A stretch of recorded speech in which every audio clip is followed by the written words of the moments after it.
warahmatullahi wabarakatuh. Alhamdulillah pada sore hari ini kita akan membahas sebuah materi tentang perang salib dan dinamika kemunduran peradaban Islam, yaitu analisis historiografis dan geopolitik. Yang kami hormati Dr. Zakaria Hussein Lubis selaku pengampu pelajaran SPI, serta teman-teman sekalian, para asatidz dan ustazah. Mudah-mudahan kita semua pada sore hari ini diberikan kesehatan dan keberkahan oleh Allah Subhanahu wa taala. Jadi pada tema kali ini ialah sebuah tema yang sangat panjang sekali ya untuk kita bahas. Oleh karenanya mohon maaf nanti apabila materi yang disampaikan ini tidak secara utuh karena memang keterbatasan daripada waktu dan penulisan.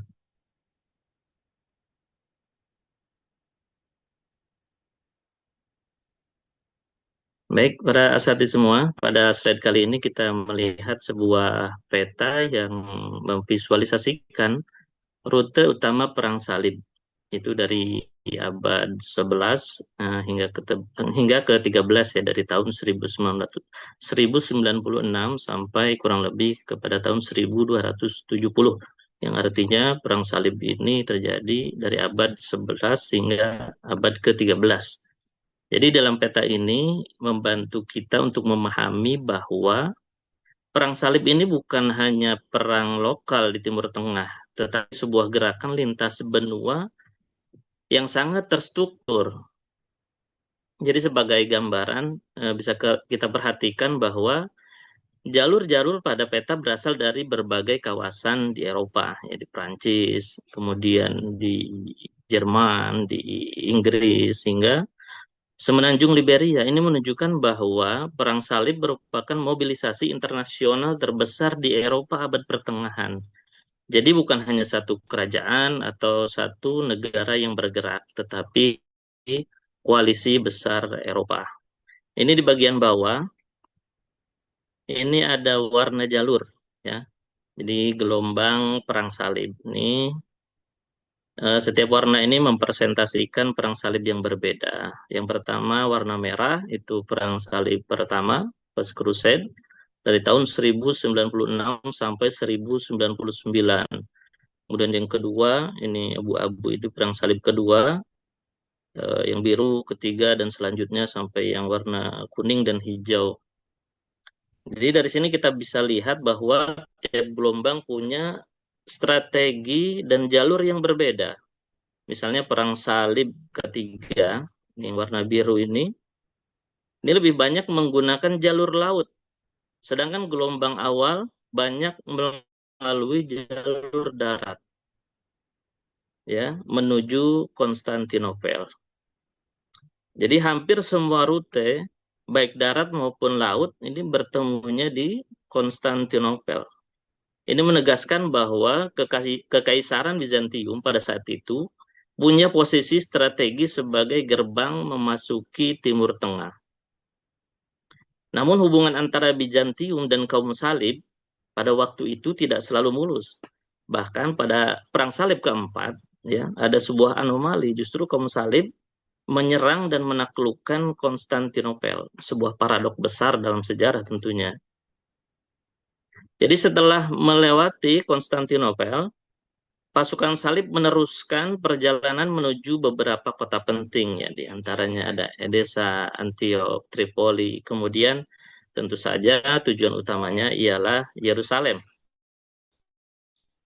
Jadi area yang berwarna merah muda ini pada peta menunjukkan Crusader Kingdoms, yaitu kerajaan-kerajaan Latin yang didirikan setelah Perang Salib pertama. Ini adalah contoh bagaimana operasi militer kemudian berubah menjadi pendirian entitas politik baru di wilayah Muslim.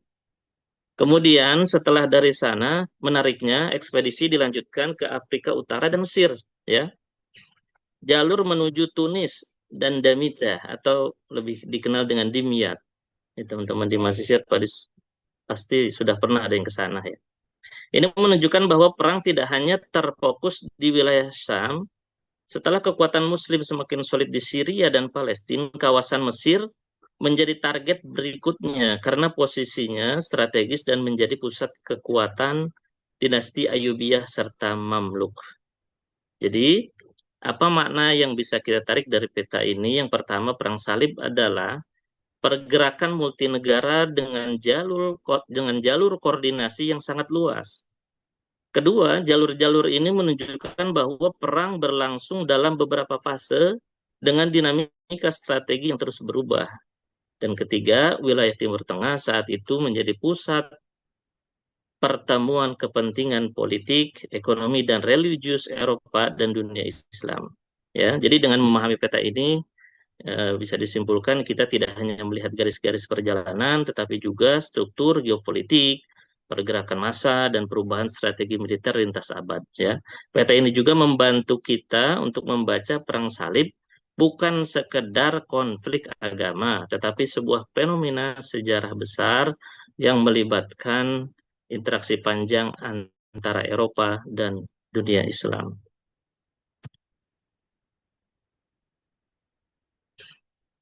Jadi sebelum kita masuk lebih jauh, mari kita lihat sekilas dinamika awal Perang Salib. Jadi Perang Salib ini dimulai pada tahun 1095, ketika Paus Urban II menyerukan mobilisasi besar-besaran untuk membebaskan Tanah Suci. Jadi seruan ini mendapatkan respon luar biasa dari berbagai kerajaan di Eropa. Dalam 50 tahun pertama, pasukan salib berada pada posisi dominan. Mereka bergerak cepat, terorganisir, dan memiliki dukungan politik serta moral yang kuat dari dunia Kristiani pada saat itu. Jadi akibatnya, kekuatan militer kaum muslim di kawasan Timur Tengah mengalami hantaman yang sangat keras. Ya, beberapa wilayah penting umat Islam pada waktu itu, termasuk Syria dan Palestina, jatuh satu persatu. Jadi keruntuhan ini bukan hanya merupakan kekalahan strategis, tapi juga tragedi kemanusiaan. Ratusan ribu muslim terbunuh selama kampanye militer ini. Jadi puncak tragedi terjadi ketika pasukan salib berhasil memasuki Yerusalem pada tahun 1099, ya. Sumber-sumber Eropa sendiri mencatat adanya pembantaian besar-besaran terhadap penduduk kota. Sejarawan bernama Fulcher of Carthage yang menyaksikan langsung peristiwa itu menggambarkan betapa mengerikannya darah yang tertumpah. Ia menulis, "If you had been there, your feet would have been stained to the ankles in the blood of the slain." Nah, kurang lebih artinya, jika Anda berada di sana, kaki Anda akan terendam darah hingga setinggi mata kaki. Jadi keterangan ini menunjukkan betapa brutalnya penaklukan Yerusalem pada masa itu. Bahkan di sekitar Masjidil Aqsa, darah korban disebut menggenang karena banyaknya kaum muslimin yang dibantai. Jadi pada fase awal perang salib ini kita melihat tidak hanya konflik militer, tapi juga tragedi manusia yang sangat besar dan dampaknya membentuk memori kolektif dunia Islam hingga berabad-abad kemudian.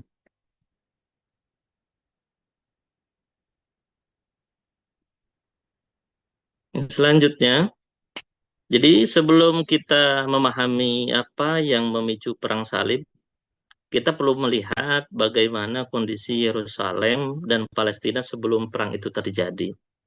Jadi sejak masa pemerintahan Khalifah Umar bin Khattab, sekitar tahun 634 sampai 644 Masehi, Yerusalem memasuki fase sejarah yang sangat damai. Kota suci itu diserahkan secara damai oleh Kekaisaran Bizantium kepada kaum muslimin. Dan Umar sendiri datang untuk menerima penyerahan tersebut. Yang menarik adalah penyerahan ini dilakukan atas permintaan dan persetujuan Bishop Agung Sophronius, tokoh gereja tertinggi di Yerusalem waktu itu. Artinya sejak awal, hubungan antara umat Islam dan umat Kristen di kota tersebut berlangsung sangat baik.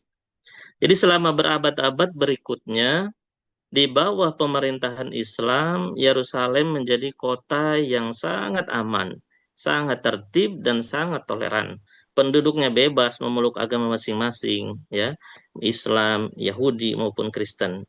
Bahkan umat Kristen dari seluruh dunia bisa datang berziarah dengan tenang, membawa rombongan besar, yang membawa obor dan pedang sebagai tradisi keagamaan mereka dan tidak pernah dihalangi. Jadi sampai memasuki abad ke-11 Masehi, Palestina tetap menjadi kawasan yang stabil. Tiga komunitas besar, Yahudi, Kristen, dan Muslim hidup berdampingan. Jadi Yerusalem juga memiliki kedudukan yang sangat penting bagi ketiga agama samawi. Ya, bagi kita sebagai umat Islam, ia adalah lokasi Masjidil Aqsa, kiblat pertama dan tempat singgah Nabi kita Nabi Muhammad SAW saat Isra dan Mi'raj. Kemudian bagi umat Kristen, dekat dengan kota ini terdapat Bethlehem, yaitu Baitul Laham, tempat kelahiran Nabi Isa alaihissalam. Bagi umat Yahudi, kota ini dipandang sebagai pusat sejarah dan spiritual.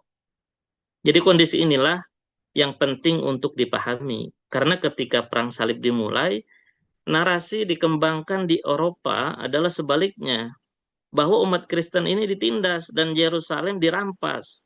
Padahal berdasarkan catatan sejarah selama hampir 400 tahun pemerintahan Islam, Yerusalem justru menjadi kota yang damai dan terbuka bagi semua agama. Dengan kata lain, jadi perang salib tidak muncul karena adanya penindasan nyata terhadap umat Kristiani di Yerusalem, tapi lebih karena narasi, persepsi, dan propaganda di Eropa yang menggambarkan seolah-olah tanah suci berada dalam bahaya. Narasi inilah yang kemudian dimanfaatkan oleh para pemimpin gereja dan politik di Eropa untuk memobilisasi massa menuju perang. Jadi pemicu awal perang salib bukanlah konflik langsung di Yerusalem, tetapi mispersepsi dan mobilisasi ideologis yang bertentangan dengan kenyataan sejarah di awal tersebut. Jadi para hadirin, para asatidz sekalian, setelah berabad-abad, Yerusalem berada dalam keadaan damai dan terbuka. Bagi umat Kristen, keadaan mulai berubah, yaitu ketika Kekaisaran Turki Seljuk mengambil alih wilayah tersebut. Jadi pada masa Seljuk, beberapa ritual besar ziarah Kristen yang biasanya dilakukan dengan membawa obor, pedang, dan rombongan besar mulai tidak diperbolehkan lagi. Alasan resminya adalah demi keselamatan. Jadi perlu kita pahami bahwa suasana sosial ketika itu memang menjadi lebih tegang. Jadi rombongan-rombongan besar ini seringkali menimbulkan kekecauan dan terkadang perilakunya justru memancing konflik. Bahkan dalam catatan disebutkan pada tahun 1064 seorang bishop memimpin sekitar 7.000 orang penziarah yang di dalamnya ada bangsawan, baron, dan para kesatria. Dan mereka menyerang orang-orang Arab dan Turki selama perjalanan mereka. Jadi dari sisi Seljuk, larangan itu bukanlah tindak penindasan, tetapi lebih pada pertimbangan keamanan untuk mencegah bentrokan dan menjaga ketertiban. Namun inilah titik yang penting. Tindakan pencegahan Seljuk ini disalahpahami oleh masyarakat Eropa. Jadi ketika berita itu sampai ke Barat, para pemimpin agama di Eropa itu tidak melihat sebagai langkah keamanan, tapi justru mereka menafsirkan sebagai bentuk penodaan terhadap kebebasan beragama. Jadi persepsi ini diperburuk oleh khutbah dan narasi para gerejawan, ya, yang menggambarkan ini seolah-olah umat Kristen ini dihalangi dari menjalankan ibadah. Dari sini muncul seruan bahwa tanah suci harus dibebaskan dari genggaman umat Islam. Padahal akar masalahnya adalah kesalahpahaman terhadap kebijakan keamanan yang diterapkan oleh pemerintahan Seljuk pada waktu itu. Dengan kata lain, salah persepsi inilah yang menjadi salah satu pemicu utama, pemantik utama Perang Salib, sebuah konflik besar yang lahir bukan dari kondisi faktual di Yerusalem, tetapi dari narasi yang berkembang di Eropa.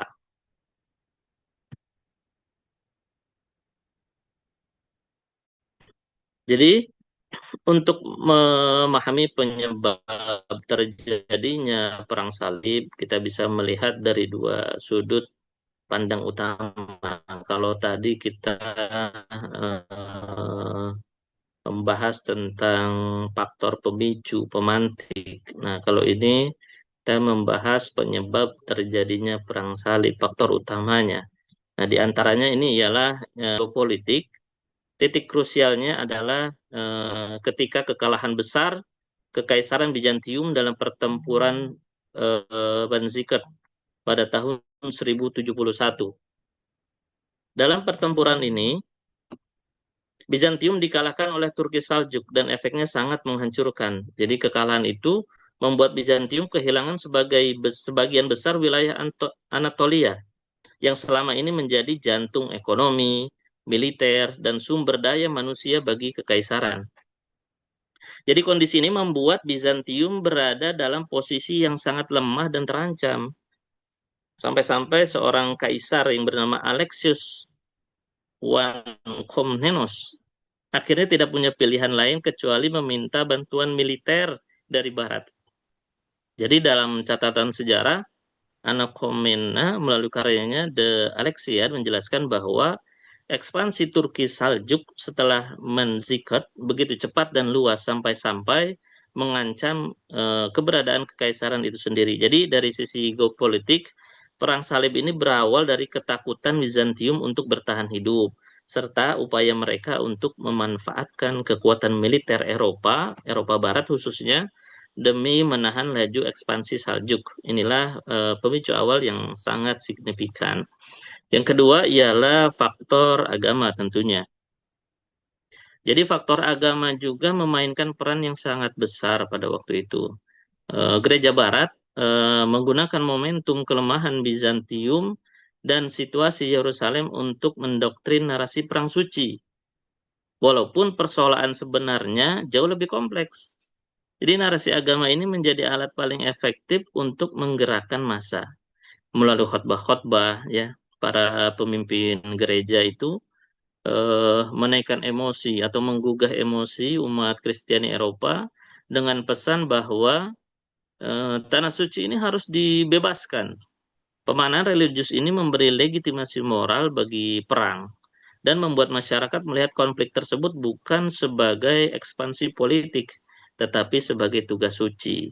Dengan demikian dari sisi agama, perang salib bukan sekedar reaksi spontan terhadap kondisi di Yerusalem, tetapi hasil dari doktrin yang dikonstruksi secara sistematis untuk memobilisasi kekuatan Eropa pada waktu itu.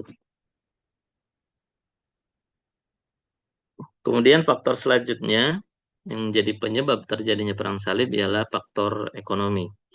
Jadi kondisi ekonomi Eropa Barat pada masa itu, terutama di Prancis ya, sedang berada pada titik yang sangat sulit. Mereka menghadapi krisis ekonomi yang parah, ya ditandai dengan kemiskinan yang meluas, kemudian ada kekurangan lahan, kemudian sistem feodalisme yang menekan kelas bawah, kemudian serta kurangnya peluang hidup bagi rakyat kecil. Ya, jadi dalam situasi tersebut, ya, propaganda perang salib yang disuarakan oleh para pemimpin gereja ini menjadi angin segar tentunya bagi banyak orang. Jadi bagi golongan rakyat miskin dan kelompok-kelompok nomaden, seruan itu bukan dilihat sebagai panggilan agama, tetapi sebagai peluang ekonomi. Jadi peluang untuk mendapatkan tanah, peluang untuk mendapatkan harta rampasan, peluang untuk atau setidaknya itu keluar dari kondisi hidup yang stagnan di Eropa. Jadi faktor ekonomi ini membuat perang salib bukan hanya sebuah gerakan religius atau agamis, tapi juga saluran pelarian bagi krisis internal Eropa khususnya pada sektor ekonomi.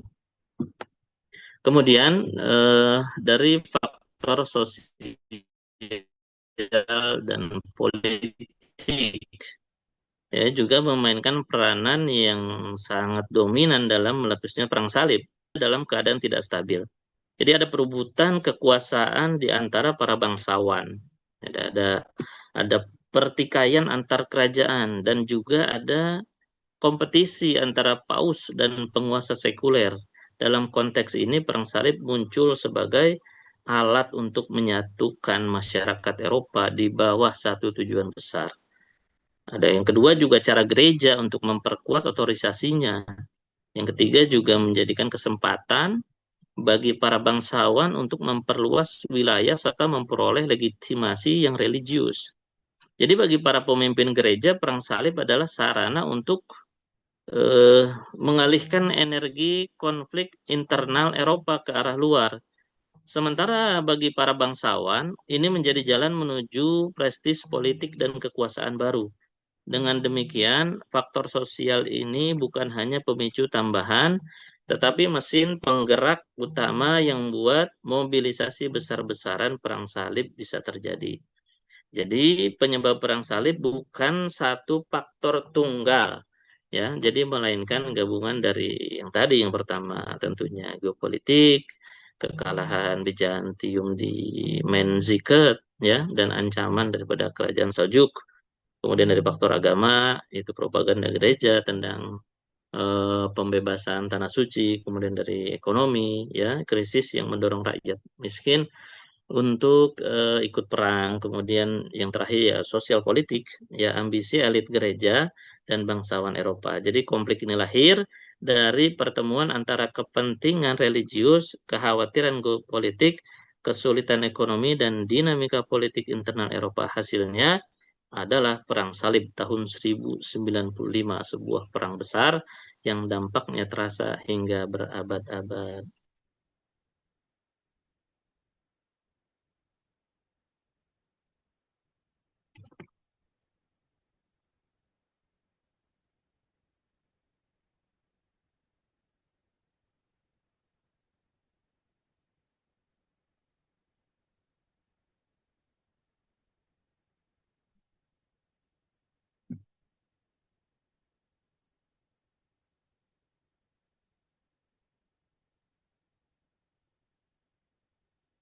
Jalannya Perang Salib.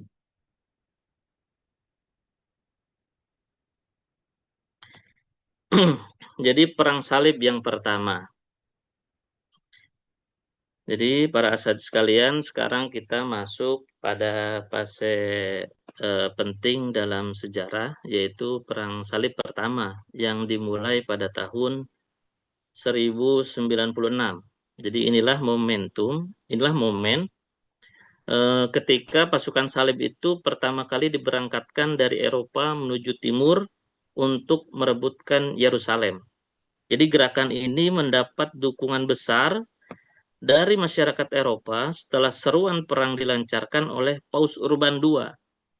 Jadi pasukan salib bergerak melalui berbagai jalur dan puncaknya terjadi pada tahun 1099 ketika pasukan yang dipimpin oleh Gottfried von Boilon berhasil masuk dan merebut Yerusalem.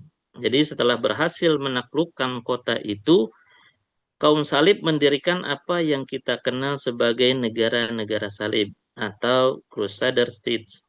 Negara-negara ini sebenarnya merupakan negara boneka, yaitu entitas politik yang dibangun di atas wilayah-wilayah yang berhasil mereka duduki. Jadi secara struktur, negara-negara ini tidak berdiri independen. Mereka bergantung kepada kekuatan Eropa Barat, baik secara militer, politik, maupun agama. Namun perkembangan negara-negara salib ini tidak bisa dilepaskan dari dua kondisi besar pada saat itu. Pertama, kelemahan Bizantium yang tidak mampu mempertahankan wilayahnya secara efektif.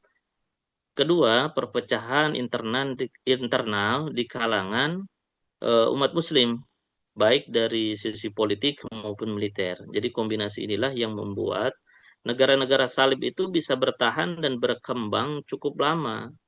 Jadi meski demikian, pemerintahan mereka dikenal sebagai pemerintahan yang feodalistis dan tirani.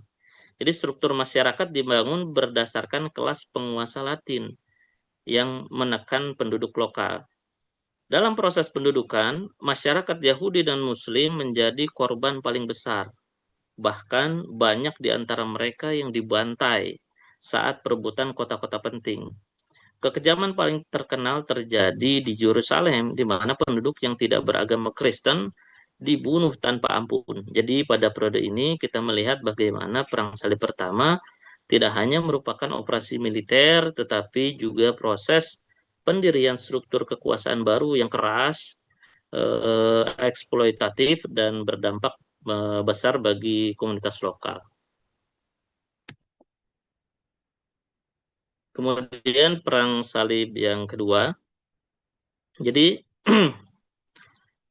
setelah berdirinya negara-negara salib pada tahun 1099, konflik tidak berhenti. Ya, justru wilayah itu memasuki fase ketegangan baru yang akhirnya memicu Perang Salib kedua pada tahun 1147 sampai dengan 1149. Jadi Perang Salib kedua ini dipicu oleh satu peristiwa besar, yaitu jatuhnya Edessa pada tahun 1144 ke tangan pasukan Muslim di bawah komando pemimpin Imaduddin Zenki. Jadi penguasa Mosul dan Aleppo. Edessa adalah salah satu negara salib pertama yang dibentuk setelah Perang Salib I dan kejatuhannya mengejutkan dunia Kristen Eropa. Jadi karena itulah dan ini memperlihatkan bahwa kekuatan salib sebenarnya rapuh. Jadi kabar kejatuhan Edessa itu menyebar cepat ke barat dan kemudian gereja melancarkan seruan perang salib baru. Ya, figur paling berperan di sini adalah Bernard of Clairvaux, seorang tokoh gereja yang sangat berpengaruh. Melalui khotbah-khotbahnya, ia berhasil menggerakkan para penguasa Eropa untuk kembali mengirim pasukan. Akhirnya dua raja besar memimpin ekspedisi ini, ialah Louis VII dari Prancis dan Konrad III dari Kekaisaran Romawi Suci. Jadi ini merupakan pertama kali gerakan perang salib dipimpin langsung oleh raja-raja Eropa. Namun pada kenyataannya di ekspedisi ini tidak berjalan sesuai rencana.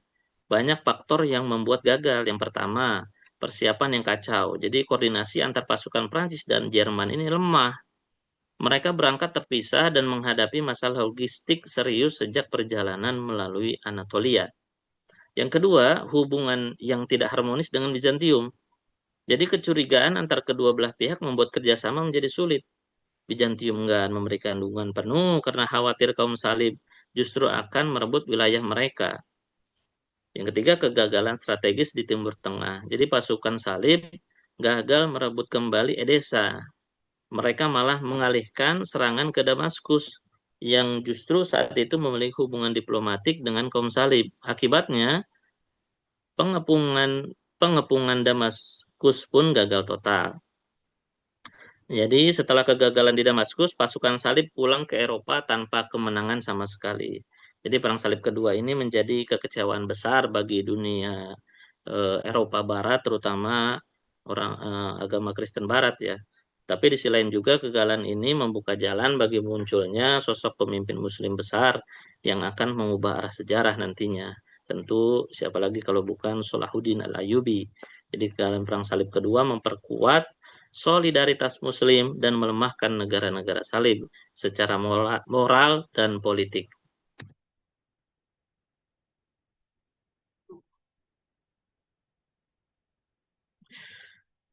Kemudian perang salib yang ketiga. Jadi setelah kegagalan perang salib yang kedua, keadaan Timur Tengah semakin berubah. Dunia Islam pada saat itu mengalami konsolidasi kekuatan, terutama setelah naiknya sosok besar yaitu Salahuddin Al-Ayyubi. Dan dari sinilah perang salib ketiga itu bermula. Jadi perang salib ketiga itu yang berlangsung pada tahun 1189 sampai 1192 itu dipicu oleh satu peristiwa monumental, yaitu jatuhnya Yerusalem pada tahun 1187 ke tangan umat Muslim yang dipimpin oleh Salahuddin Al-Ayyubi setelah kemenangan besar dalam Perang Hittin. Jadi kekalahan negara-negara salib di Hittin itu begitu telak, sehingga hampir seluruh benteng dan kota penting mereka runtuh satu persatu.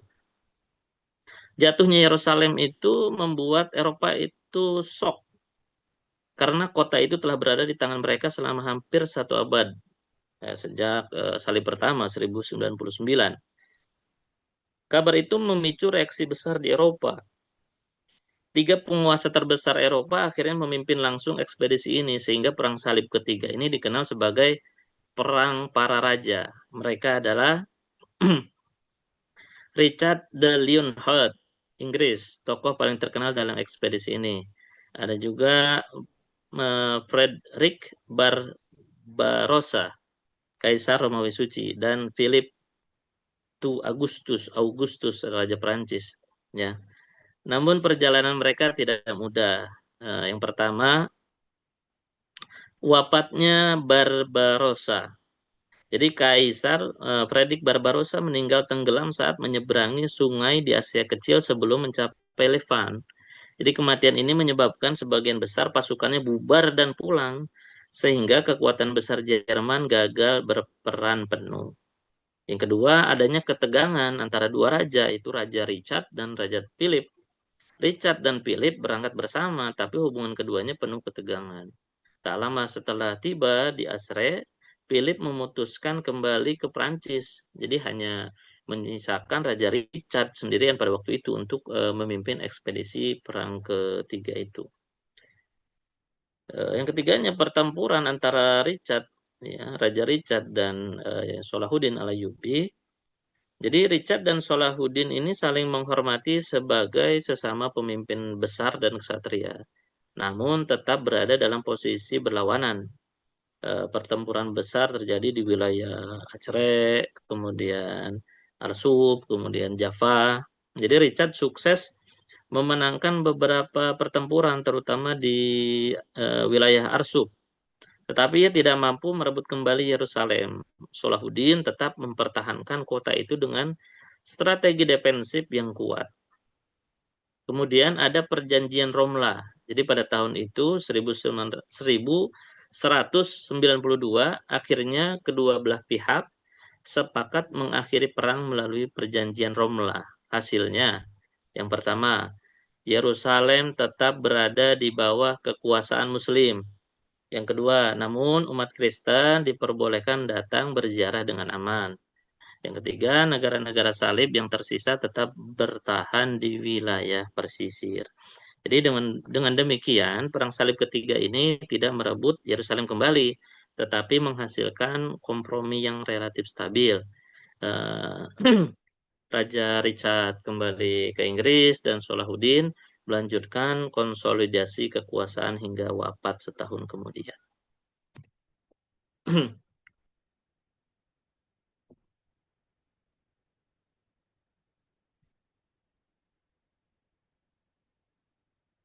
Perang Salib keempat. Jadi perang salib keempat ini merupakan salah satu babak paling kontroversial dalam sejarah perang salib. Jadi jika tiga perang sebelumnya itu masih berfokus pada perebutan Yerusalem, maka perang salib keempat ini justru menyimpang. Ya, menyimpang total dari tujuan awalnya. Jadi perang ini berlangsung pada tahun 1202 sampai 1204. Dan berbeda dari sebelumnya, jadi tidak satu pun pasukan salib yang akhirnya mencapai tanah suci Yerusalem. Yang terjadi justru sangat ironis, ya, sebuah anomali. Mereka menyerang sesama umat Kristen, yaitu Kekaisaran Bizantium di Konstantinopel. Jadi awal mulanya gerakan ini dimulai dengan tujuan yang sama seperti sebelumnya, mengarahkan pasukan menuju Mesir sebagai pintu masuk strategis menuju Yerusalem. Untuk itu, para pemimpin salib membuat kesepakatan dengan Venesia, negara kota maritim yang sangat kuat. Nah, Venesia itu setuju menyediakan armada kapal untuk mengangkut seluruh pasukan salib. Namun sebagai gantinya mereka meminta bayaran yang sangat besar. Jadi ketika waktunya tiba, para pemimpin salib tidak mampu membayar biaya yang disepakati. Nah, disinilah semuanya berubah. Doge Venesia, Enrico dan Dolo menawarkan jalan keluar. Para pasukan salib harus membantu Venesia menaklukkan kota Zara. Sekarang itu nama kotanya Zadar di Kroasia. Kota Kristen yang saat itu menjadi pesaing dagang Venesia. Akhirnya pasukan salib yang seharusnya berperang di Tanah Suci malah menyerang dan menaklukkan kota Kristen. Tindakan ini langsung membuat Paus Innocentius III mengecam keras mereka. Jadi sebelum melakukan mereka itu melanjutkan perjalanan, muncullah tawaran baru dari Pangeran Bizantium, Alexios IV Angelos. Ia berjanji bahwa jika pasukan salib membantu mengembalikannya ke tahta Bizantium, ia akan yang pertama memberikan dukungan finansial besar, menyuplai kebutuhan pasukan, dan menggabungkan Bizantium dengan gereja Eropa. Nah, tawaran ini diterima. Namun setelah Alexius IV naik tahta, ia tidak mampu memenuhi janji tersebut.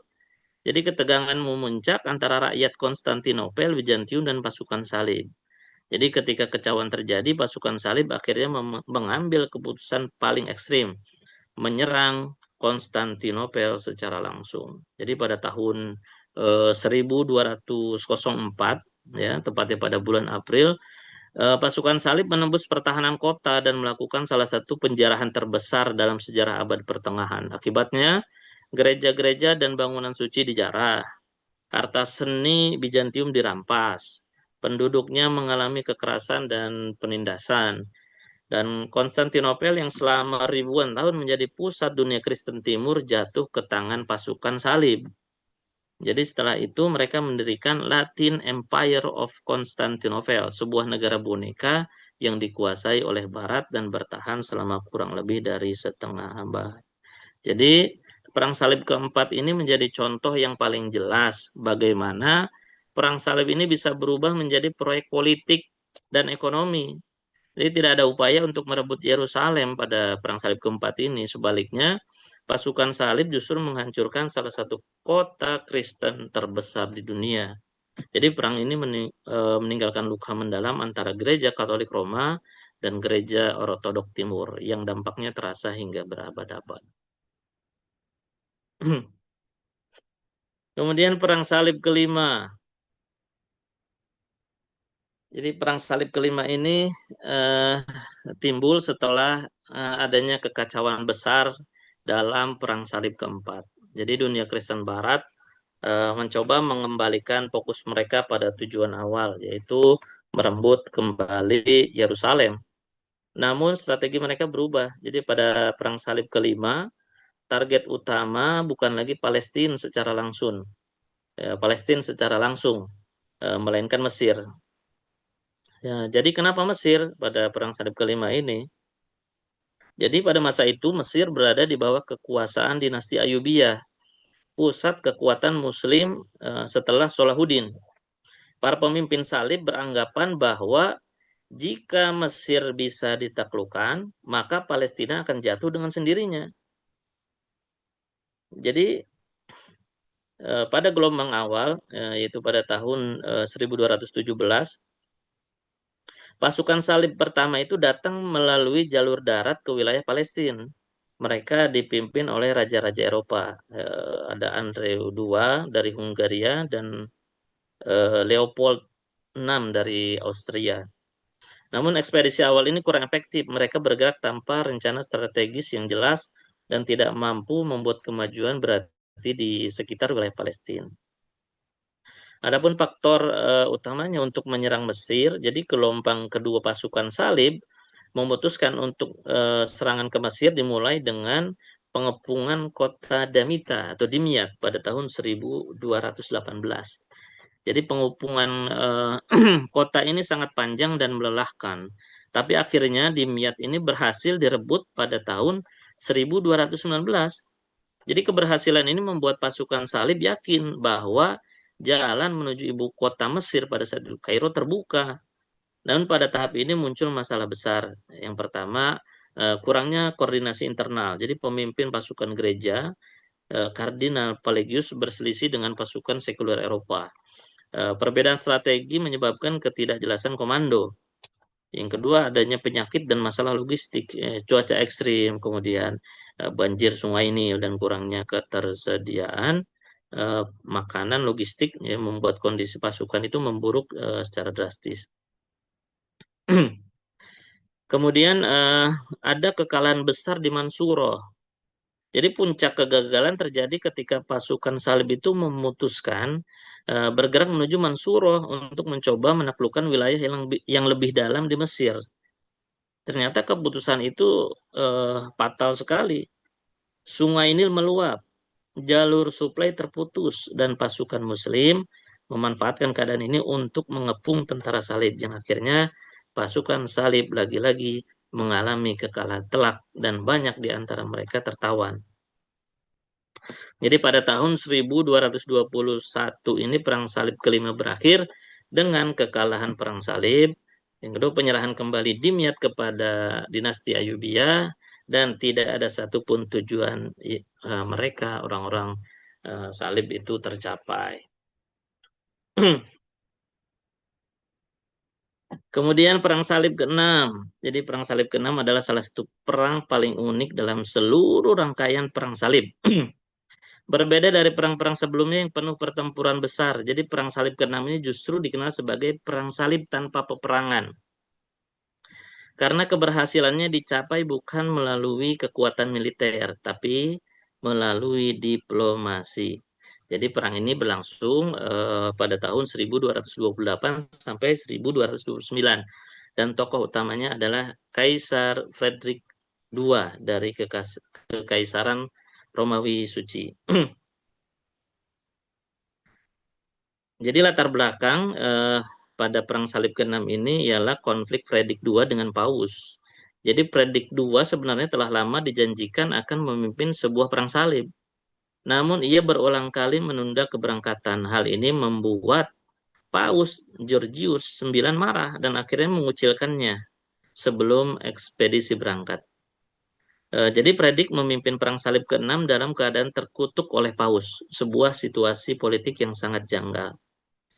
Jadi berbeda dari ekspedisi sebelumnya, Predik II datang ke timur bukan untuk mengarahkan pasukan besar, tetapi untuk melakukan pendekatan politik.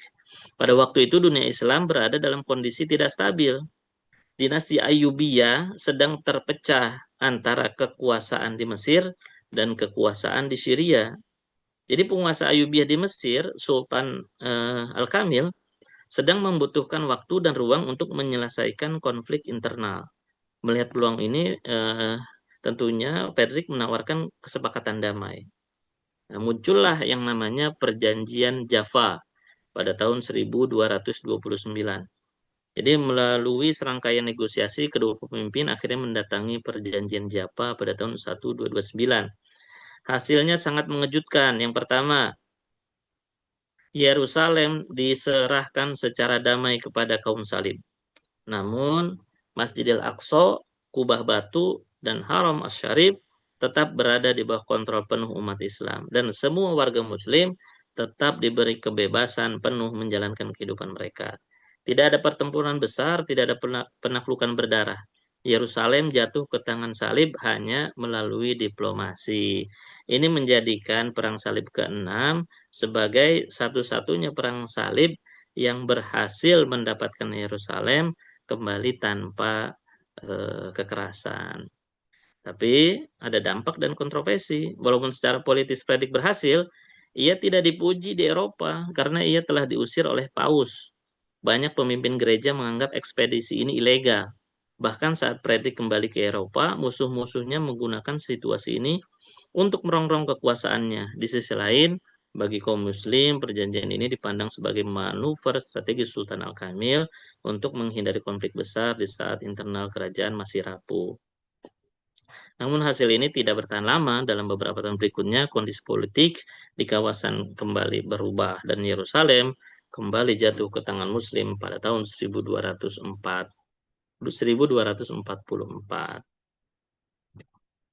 Yang terakhir, Perang Salib ke-7. Jadi Perang Salib ke-7 ini merupakan salah satu ekspedisi besar terakhir yang dilancarkan langsung oleh Raja Eropa.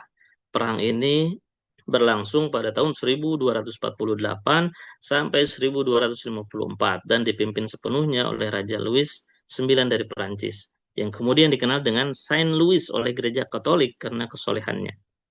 Seperti Perang Salib kelima, fokus utama ekspedisi ini bukan Palestina, tetapi Mesir, karena dianggap sebagai kunci kekuatan dunia Islam.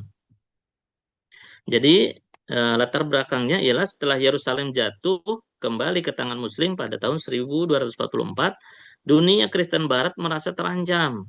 Kejatuhan ini menunjukkan bahwa keberhasilan diplomasi Predik II dalam Perang Salib ke-6 yang lalu itu tidak bertahan lama. Louis IX kemudian memutuskan untuk meluncurkan ekspedisi besar dan keyakinan bahwa menaklukkan Mesir akan melemahkan dunia Islam dan membuka jalan bagi perebutan kembali Yerusalem.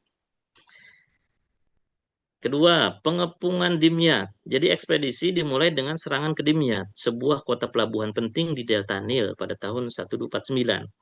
Dimyat berhasil direbut dengan relatif mudah. Keberhasilan ini memberi kepercayaan besar kepada pasukan salib bahwa mereka bisa merebut Mesir sepenuhnya. Namun, kesuksesan awal ini menipu. Pasukan salib kemudian bergerak terlalu jauh ke pedalaman menuju Mansuro, tanpa pencarian yang matang, tanpa memahami kondisi geografis Mesir. Jadi pada waktu itu di wilayah Mansuro, tempat pasukan Mesir dipimpin oleh Sultan Turan Shah dan dikoordinasikan oleh elit militer Mamluk yang saat itu mulai menunjukkan kekuatannya. Pada tahap ini pasukan salib menghadapi masalah besar, di antaranya kondisi rawa-rawa Delta Nil, kemudian pasukan logistik yang terputus, serangan gerilya Mamluk, dan wabah penyakit di kalangan tentara. Puncaknya, Raja Louis X sendiri tertangkap oleh pasukan Mamluk. Ini menjadi pukulan telak bagi seluruh ekspedisi. Jadi kekalahan total dan tebusan Raja Louis IX. Jadi setelah Louis IX ditawan, pasukan salib tidak memiliki pilihan selain bernegosiasi. Mereka dipaksa membayar tebusan yang sangat besar dan menyerahkan kembali Dimyat. Pada tahun 1254, Louis X dibebaskan dan kembali ke Prancis dengan membawa kegagalan besar yang memalukan. Jadi dampak perang salib yang ketujuh ini memiliki dampak yang sangat penting. Yang pertama, ia menunjukkan bahwa dunia Islam, khususnya dinasti Mamluk, mulai mendominasi dan menjadi kekuatan militer utama. Strategi menaklukkan Mesir untuk mendapatkan Yerusalem terbukti gagal total. Jadi perang ini melemahkan semangat perang salib di Eropa, meskipun Louis 9 masih mencoba lagi dalam perang salib ke-8. Jadi secara keseluruhan perang salib ke-7 menandai penurunan kemampuan Eropa untuk melancarkan ekspedisi besar ke Timur Tengah. Dan inilah teman-teman sekalian peta kekuatan Islam pasca perang salib ya. Pada peta ini kita melihat gambaran bahwa wilayah kekuatan dunia Islam ini setelah berakhirnya rangkaian perang salib, setelah abad ke-13 ketika dinasti Ayyubiyah dan kemudian Mamluk menjadi kekuatan dominan. Jadi wilayah-wilayah yang berwarna hijau ini menunjukkan kekuatan dan pemerintahan Islam pada periode setelah perang salib. Wilayah ini membentang sangat luas ini ya. Ada Afrika Utara, di sini ada Maroko, Aljazair, Tunisia, Libya, kemudian Mesir, wilayah Sam, Syria, Lebanon, Palestina, ada Jazirah Arab, Irak, Persia. Anatolia bagian selatan dan timur bagian ini bergeser menjadi basis Turki Seljuk dan kemudian Turki Rum yang memegang peran besar dalam menahan salib.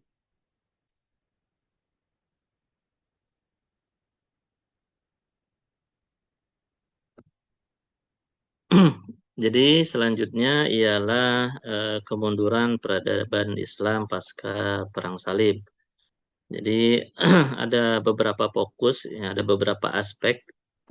Yang pertama ialah dari segi aspek fragmentasi politik dan melemahnya otoritas khalifah.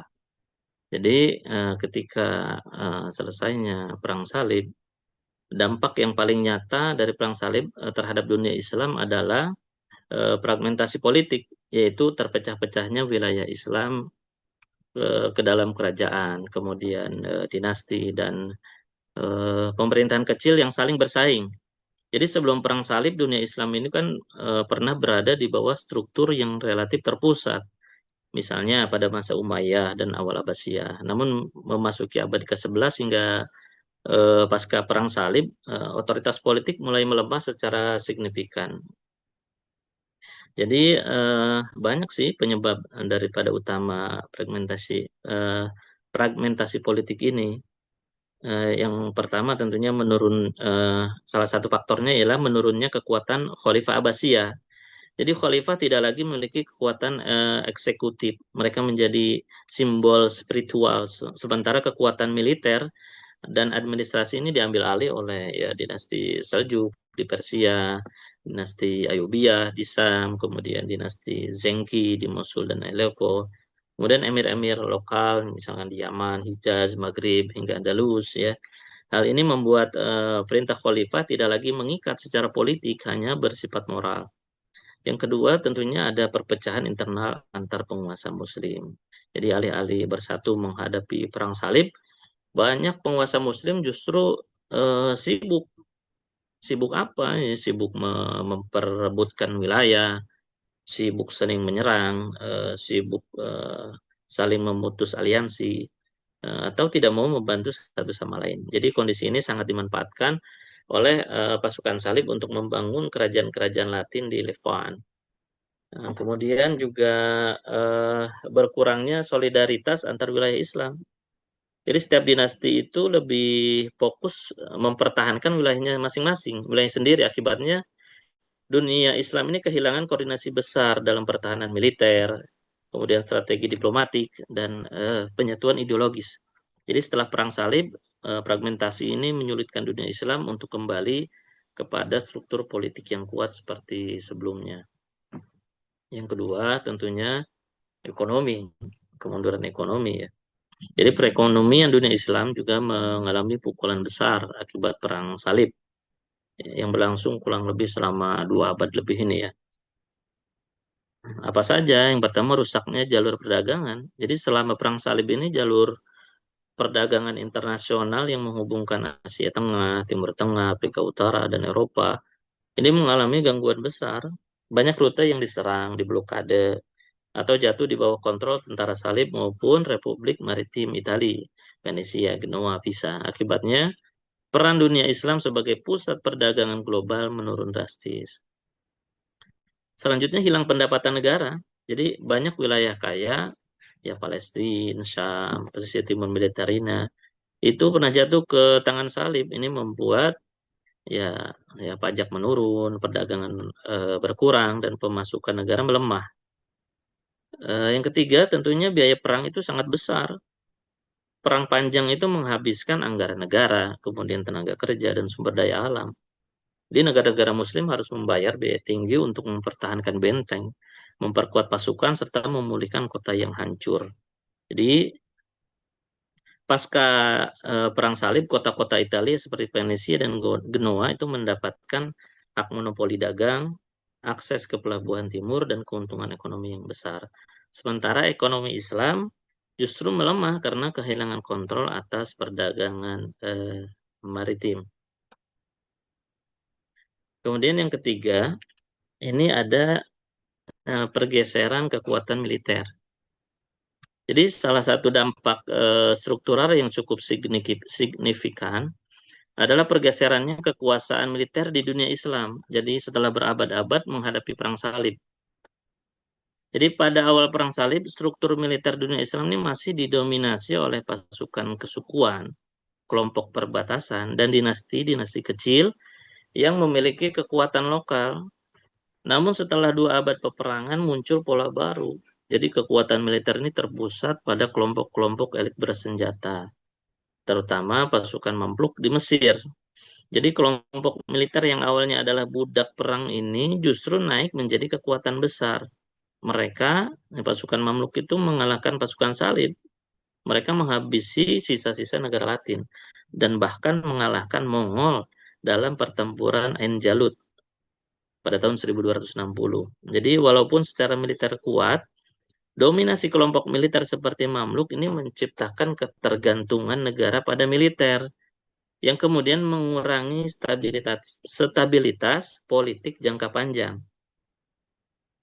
Jadi ada militerisasi kekuasaan. Jadi setelah melemahnya otorisasi khalifah, kekuasaan politik banyak diambil alih oleh amir, panglima, dan elit Pak, militer. saya rasa terlalu panjang ya. Biar diskusi ada setengah jam lagi tinggal. Nah, Langsung diskusi aja. oke, baik. Jadi eh, yang terakhir itu mundurnya secara intelektual dan runtuhnya pusat ilmu. Jadi perang salib tidak secara langsung mengakhiri zaman keemasan Islam, tetapi juga menghambat perkembangan ilmu pengetahuan yang sebelumnya berkembang pesat. Jadi gangguan ekonomi dan politik menurunkan potensi terhadap ilmuwan, sementara sekolah-sekolah dan perpustakaan di Syam dan Irak mengalami penurunan kualitas. Jadi pada kesimpulannya, para saudara sekalian, jadi kemunduran peradaban Islam pasca Perang Salib bukanlah akibat tunggal perang itu sendiri, melainkan hasil interaksi kompleks antara disintegrasi politik internal, keterpurukan ekonomi literasi negara, dan stagnasi intelektual. Jadi perang salib berfungsi sebagai pemicu yang mempercepat proses yang sudah berjalan. Jadi faktor eksternal lain seperti serangan Mongol memperdalam kerusakan. Dengan demikian, kemunduran bukan disebabkan kekalahan militer semata, tetapi oleh keruntuhan struktur internal yang gagal beradaptasi dalam perubahan geopolitik global. Saya rasa itu yang bisa saya sampaikan. Untuk selanjutnya masuk ke sesi diskusi bagi teman-teman yang ingin bertanya ataupun menambahkan tentang perang salib atau kemunduran dan lain sebagainya, kami persilakan.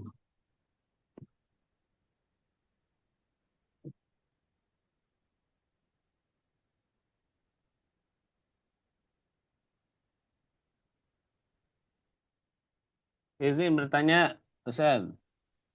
Ya, pertanyaannya reflektif gitu ya. Perang yang begitu panjang, kekalahan Islam yang begitu ya sebut telak gitu kan.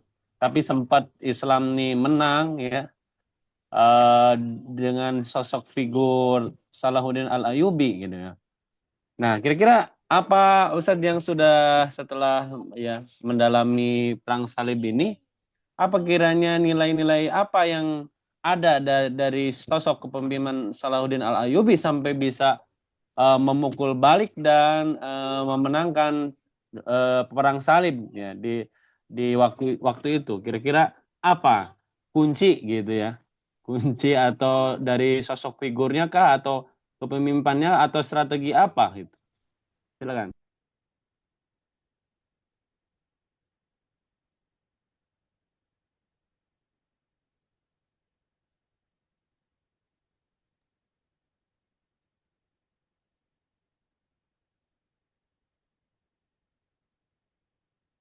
Baik, Ustaz, mungkin pelajaran ya yang bisa kita ambil ya dari peperangan yang panjang tadi itu ada beberapa poin tentunya yang saya bisa tangkap ya, utamanya ketika kaum muslimin ini bisa bersatu kembali dan kemudian bisa memenangkan beberapa periode di Perang Salib. Yang pertama tentunya lahirnya sebuah tokoh ya, tokoh eh, yang sangat monumental pada saat itu. Jadi tokoh seorang Muslim yang militer itu ya. Jadi tokoh Salahuddin Al-Ayyubi ini sebuah tokoh yang bisa mempersatukan beberapa kelompok. Jadi tentunya faktor eh, tadi faktor apa tokoh ketokohan yang muncul pada saat itu yang bisa mempersatukan. Yang kedua tentunya adanya persatuan. Jadi persatuan ini sangat penting. Jadi ketika umat Islam bersatu ternyata bisa mengalahkan kekuatan Eropa yang sangat besar pada waktu itu. Islam pada saat itu memang sudah lemah ya ketika selesainya, apalagi setelah Abbasiyah ada kemunduran, kemudian selanjutnya Islam itu masih terpecah belah. Dimulai dari apa namanya kemunculan tokoh dari Imaduddin Zengi itu yang pertama. Jadi eh, Salahuddin Al-Ayyubi itu terinspirasi dari beliau sehingga kekuatan yang beliau bangun itu persatuan antara kaum muslimin untuk mempertahankan kedaulatan agama Islam, tentunya kedaulatan tanah dan lain sebagainya itu menjadi sangat besar pada waktu itu. Yang tentunya juga kepemimpinannya itu yang bermoral. Artinya seorang pemimpin yang mampu menegakkan keadilan itu ya pasti pemimpin yang tidak memiliki sisi negatif tentunya. Ya, kalau kita baca historis ya Salahuddin Al-Ayyubi ketika memimpin dinasti Ayyubiyah itu sangat bagus sekali ya kepemimpinannya ya. Jadi keadilan di mana-mana, kemudian kesejahteraan di mana-mana, ekonomi kuat, kemudian akhlaknya bagus, jadi rakyat juga jadi memiliki kepercayaan sehingga rakyat bisa bersatu yang pada intinya tentunya tokoh ini yang kita rindukan ya. Nah, kalau kita memiliki tokoh saja seperti Salahuddin Al-Ayyubi yang mampu mempersatukan berbagai macam kalangan, tentu itu menjadi poin plus untuk Islam itu sendiri. Seperti itu kayaknya ya, eh, nilai yang bisa kita ambil. Mungkin ada tambahan dari teman-teman yang lain. Mangga dipersilakan. Kemudian dari Noval itu. Faisal boleh tanya, Ustaz, barangkali. Alan Sad. Apa Ustaz? Kalau sebetulnya ini pertanyaan dari Ustaz.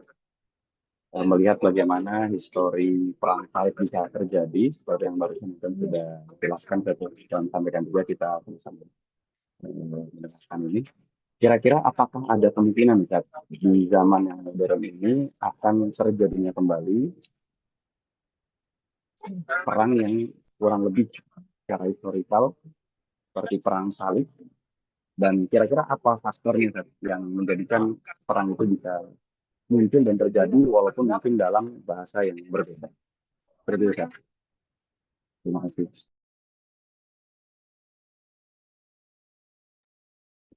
Ya, Ustaz. Jadi untuk indikasi-indikasi perang eh, antar agama ataupun perang antar wilayah, kemungkinan-kemungkinan itu pasti akan terjadi sepertinya ya. Ya, kita tahu sendirilah ya. Sekarang ada konflik Israel dan Palestina saja belum reda sampai saat ini. Dan itu narasinya bisa jadi hampir sama, walaupun memang konteksnya berbeda gitu. Jadi kalau perang salib eh, dulu itu antara antara pasukan Eropa dan Muslim, kemudian Israel Palestina ini hanya Israel dan Palestina, ya motifnya juga berbeda ya. Motifnya waktu dulu ya abad pertengahan itu motif agama ini sangat dominan, tapi yang sekarang ini perang ini kayaknya lebih ke ya nasionalisme ya, kemudian ke arah kolonialisme, kemudian ke arah tanah dan lain sebagainya. Jadi sehingga eh, peperangan itu kemungkinan bisa jadi terjadi.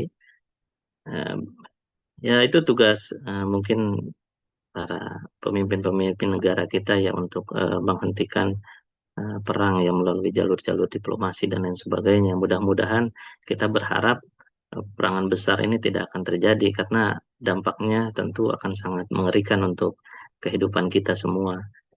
Kalau sampai perang menyebar ya, apalagi isunya tentang agama ini bahaya sekali ya. Kita sudah nyaman di negeri Indonesia ini yang hidup bisa tersenyum ya, mencari nafkah dan lain sebagainya. Kita berdoa agar tidak terjadi peperangan selanjutnya.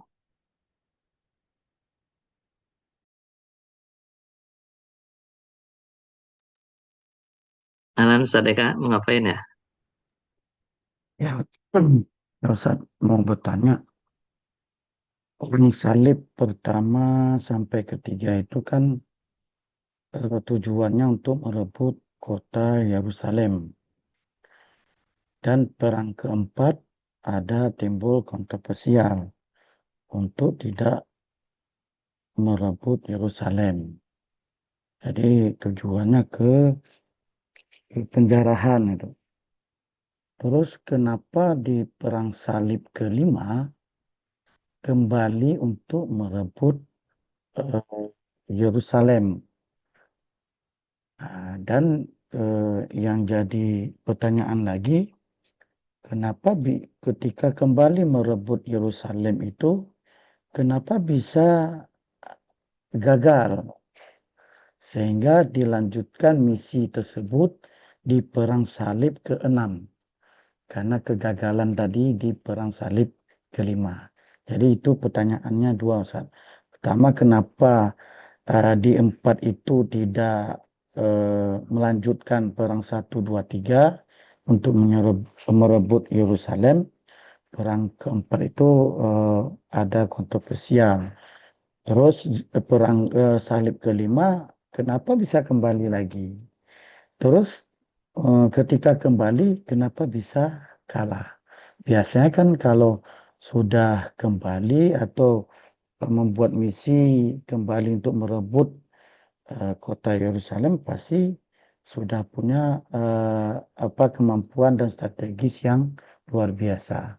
Tapi di Perang Salib kelima itu bisa gagal sehingga dilanjutkan di Perang Salib keenam. Begitu, Ustaz.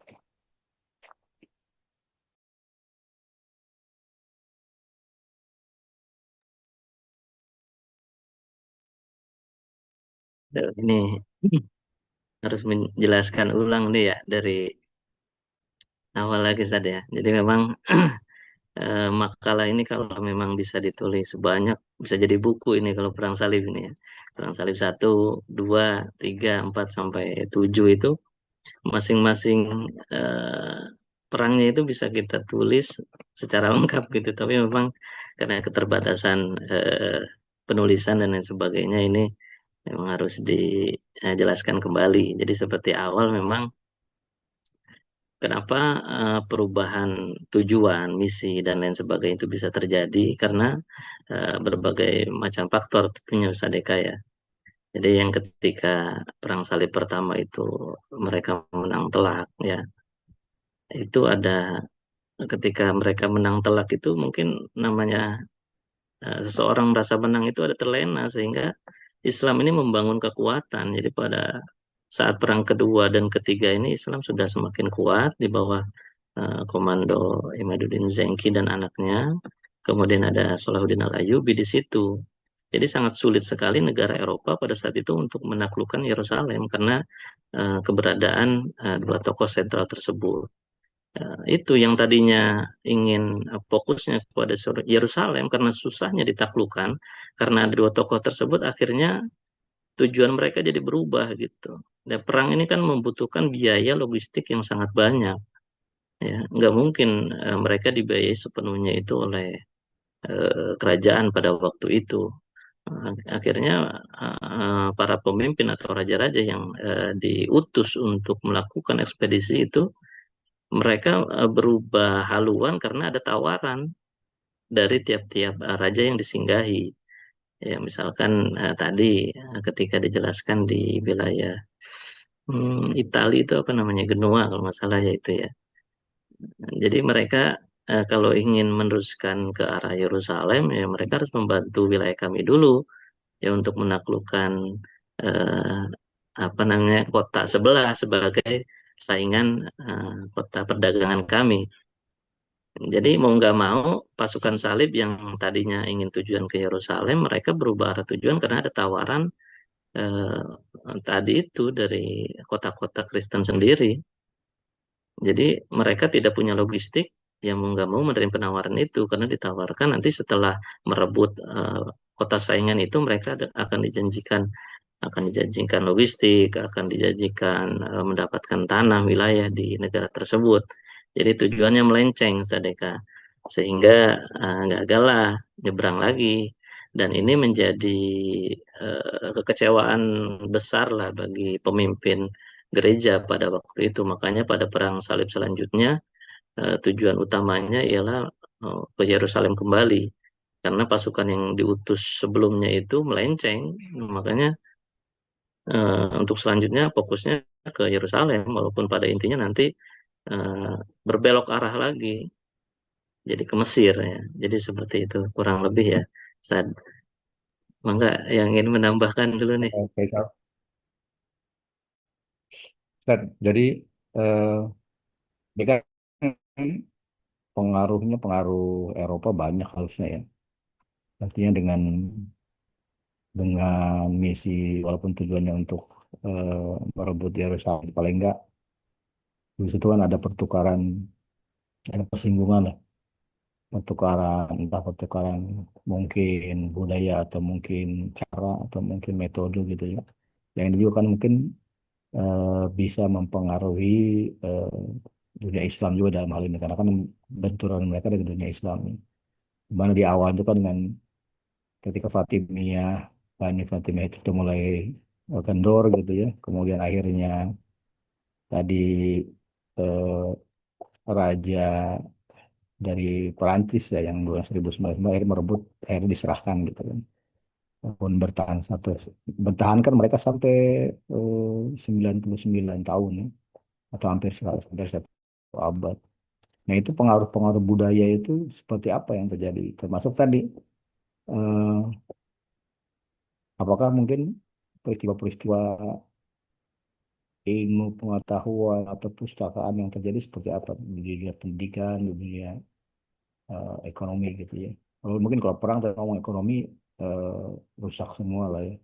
Tapi paling tidak di sisi lain adakah yang diambil kemudian yang mempengaruhi dunia Islam. Mungkin gitu. Saya rasa.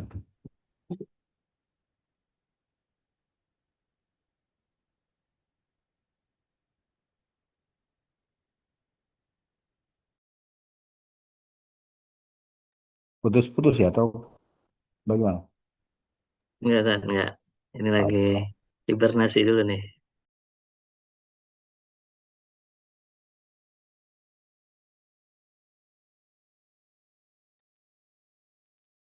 Jadi kalau kita berbicara tentang pengaruh yang dibawa ya, baik itu pengaruh budaya, kemudian pengaruh intelektual dan lain sebagainya, pasti karena berlangsung itu selama 2 abad lebih ya, 200 tahun lebih, pasti akan meninggalkan jejak budaya dan lain sebagainya. Salah satunya diantaranya eh, budaya Eropa yang masuk ke Timur Tengah ataupun sebaliknya. Jadi budaya Timur Tengah yang dibawa ke Eropa gitu. Nah, lebih banyak yang mana nih? Apakah Eropa yang mengambil banyak budaya Arab Timur Tengah atau sebaliknya? Timur Tengah ini yang mengambil banyak budaya dari Eropa. Kalau di Indonesia sendiri ya ketika dijajah eh, budaya kita kan tetap banyak lebih utuh ya, hanya sedikit. Tapi pada waktu itu, jadi budaya transfer pengetahuan utamanya ini dari dari Eropa itu eh, lebih bisa intensif itu mengakses ya ilmu-ilmu dunia Islam tentunya. Jadi kayak kedokteran Islam, kemudian astronomi Islam. Jadi pada waktu pelajaran-pelajaran atau ilmu pengetahuan Islam ini banyak diterjemahkan ke dalam bahasa Eropa. Yang jadi Eropa ini jadi semakin pinter nih karena menduduki eh, apa namanya kota-kota penting di Islam. Tetapi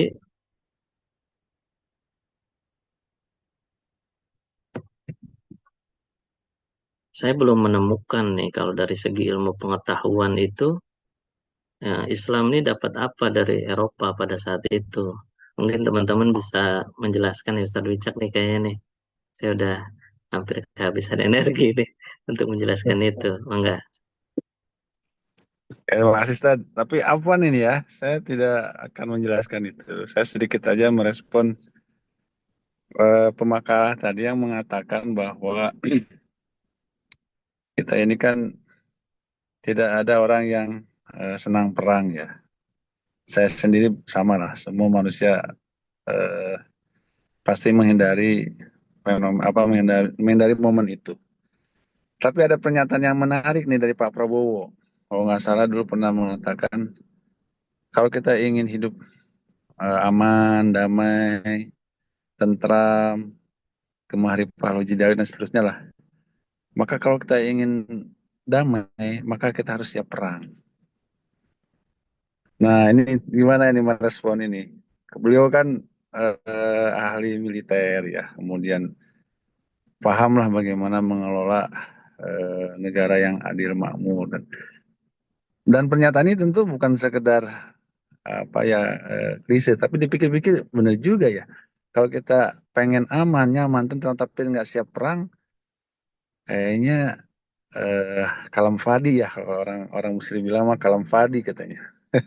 Gitu Ustaz. Mohon tanggapan.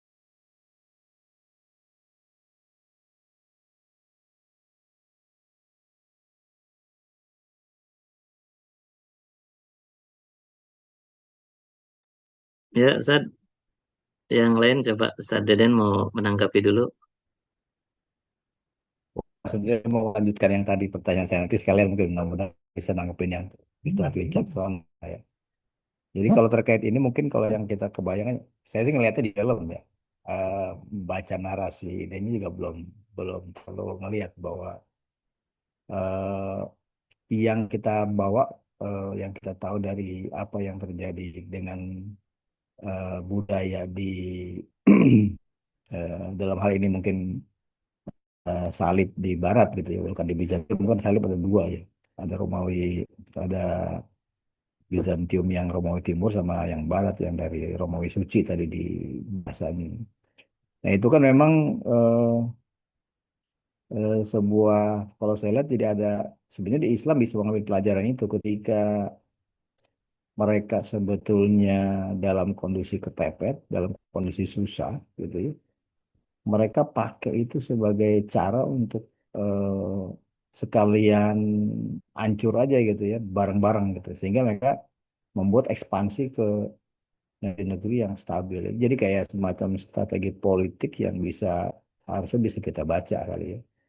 Kenapa setiap ada momen perang, pasti ada salah salah satu pihak yang dia pengen ngambil keuntungan gitu.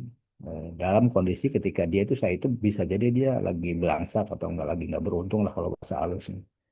Sehingga dia ambil posisi untuk menyerang sehingga pilihannya menang atau sama-sama hancur kan gitu. Nah, ini mungkin yang kita lihat sisi politik yang memang udah dari dulu dilakukan kayaknya gitu.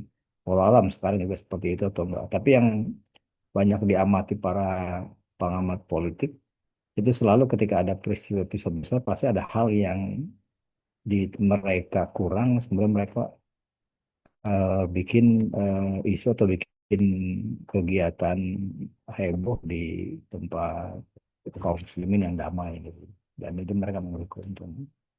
Nah mungkin walala mungkin kondisi itu yang diambil oleh kaum muslimin mungkin nanti bisa dikoreksi oleh Ustaz Zakaria, sehingga kaum muslimin cepat bangkit ketika walaupun 1 abad Yerusalem dikuasai, tapi akhirnya perlahan mereka membenahi diri. Akhirnya di awal mereka eh, Zengi tadi kalau salah yang menyerang, yang orang Mamluk itu menyerang salah satu kota eh, yang pertama ya Edesa kalau nggak salah itu direbut, dan itu menjadi membuat mereka panik gitu. Akhirnya dari situ mulai mereka eh, nggak bisa juga sebetulnya menyaingi dominasi kaum muslimin gitu. Dan memang itulah keunggulan-keunggulan kaum muslimin yang kalau ngambil dari eh, pelajaran dari orang-orang kafir itu ya nggak dapet gitu. Memang banyak dari kita. Begitu juga dengan interaksi tadi ya, Salahuddin ketemu Richard dan sebagainya itu kan tukar tukar menukar ide pemikiran dan lain sebagainya gitu, sampai dengan mungkin makanya di ujung mereka akhirnya diplomasi gitu, itu juga jadi salah satu poin evaluasi juga mungkin harusnya buat kaum muslimin ya, supaya tadi pengaruh-pengaruh pergerakan atau ekspansi itu kadang bisa masuk tidak hanya lewat perang tapi lewat diplomasi, yang kadang itu juga jadi barternya atau eh, tukar menukar ya, tukar guling juga harus bisa lebih tenang. Ulala mungkin itu dari yang bisa. Kalau terkait yang Ustadz Wicaksana, setuju begitu karena kalau di bahasa sepak bola bukan perang ya. Pertahanan yang terbaik adalah menyerang gitu. Makanya jadi kalau kita mau damai ya memang harus punya pasukan perang gitu ya. Kalau nggak punya pasukan perang, terus orang lihat, ah ini negari lemah, ini hajar aja gitu kan. Kalau pinjam para pelatih bola kan gitu ya. Pertahanan terbaik adalah menyerang. Walau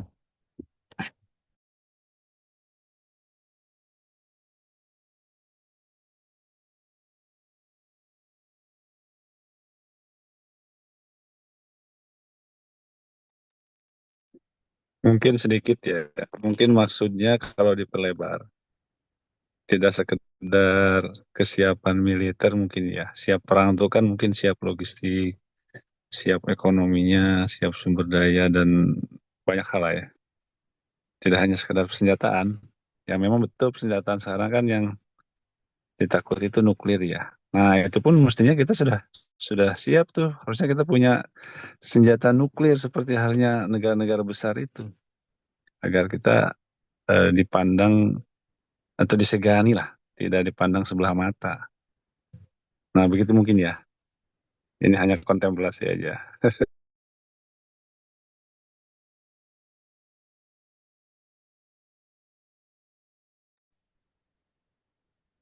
Baik, sekarang Ustaz Richard dan Ustaz Deden yang memberikan tambahannya ya, pengetahuannya ya. Gimana Ustaz Dokter, masih ada waktu atau selesai?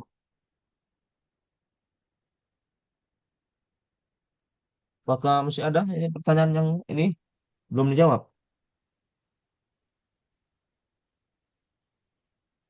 Ada pertanyaan-pertanyaan yang belum dijawab. Pemakalah.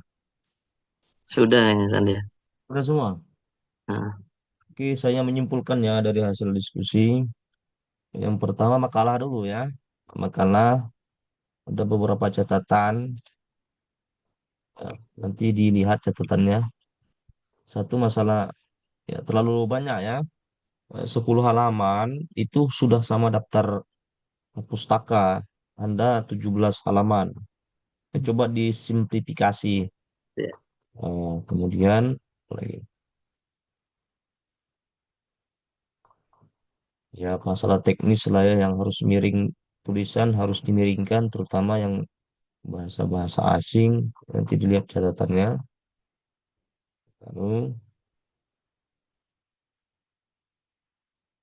kemunduran dunia Islam, ini yang paling saya soroti dari semuanya, saya rasa ini nih yang halaman halaman berapa nih?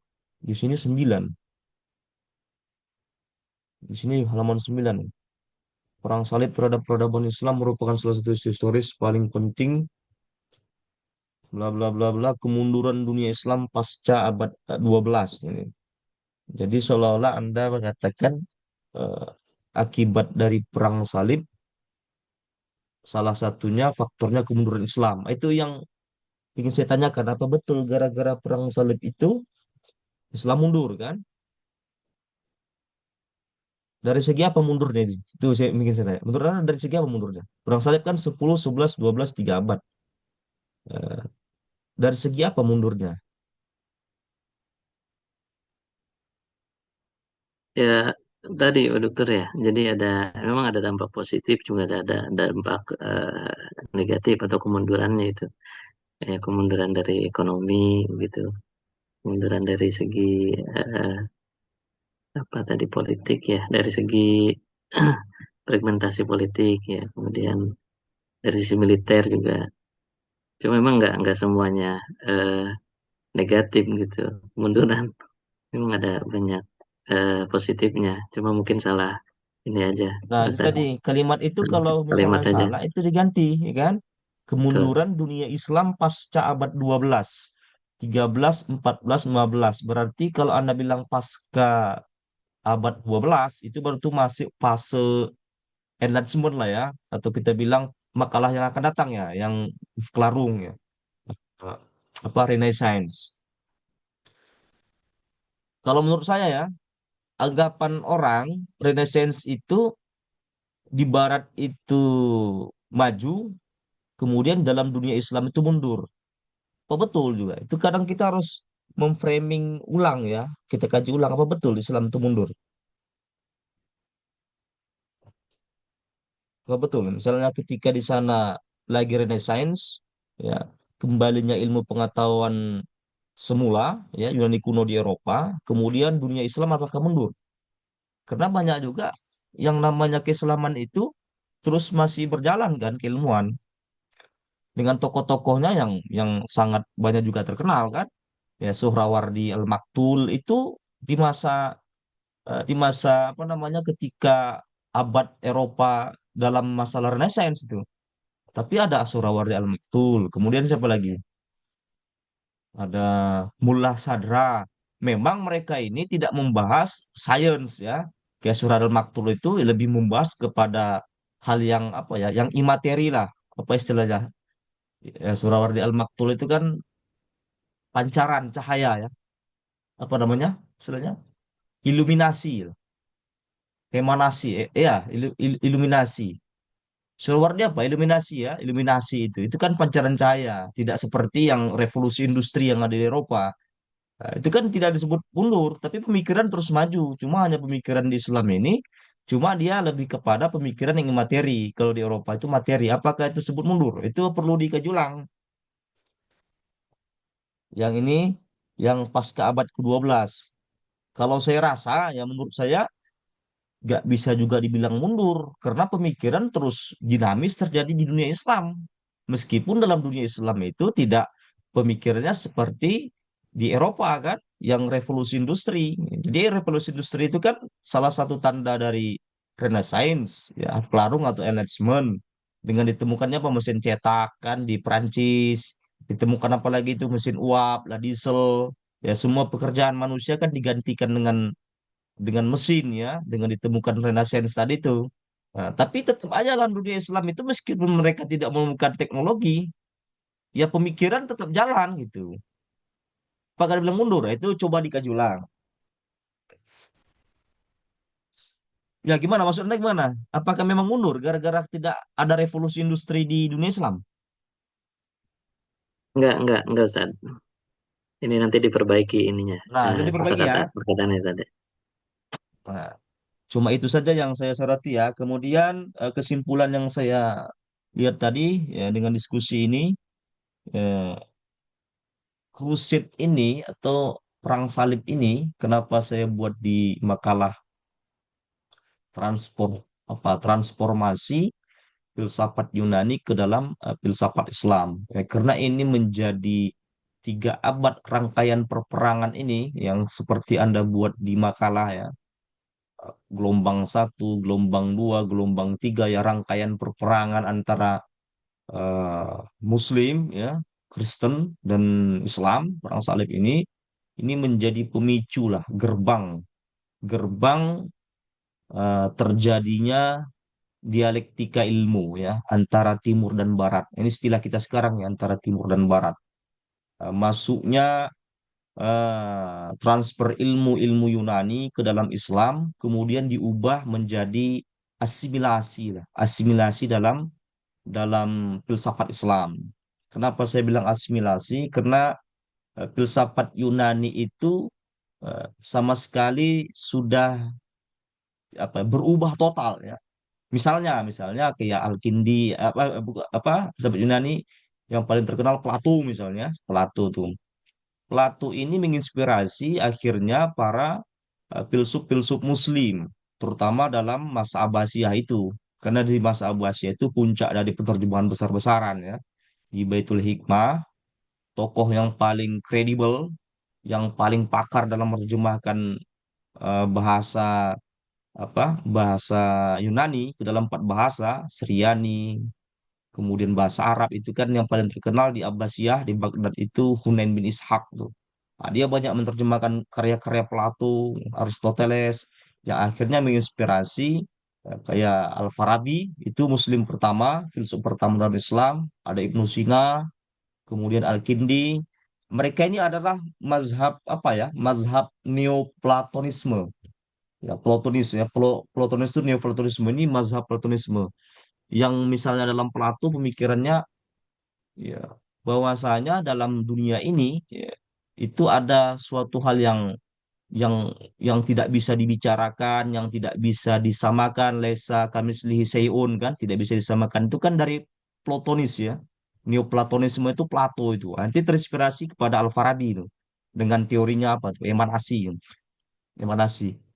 Karena kan emanasi itu kan teori terciptanya alam semesta.